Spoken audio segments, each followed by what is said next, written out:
പൊളിച്ചു മോനെ. എടാ ബാബു അലക്കി ഒരു രക്ഷയില്ലട്ടാ. എന്നാലും നമ്മൾ ഈ സാർ അറിയാണ്ട് പോയല്ലോ സാറേ, അല്ലേ?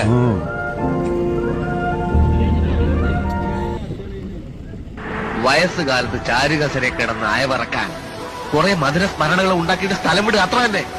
എന്ന് വെച്ചാൽ എടോ കിട്ടിയ അവസരം കളയാതെ സുഖിക്കുക.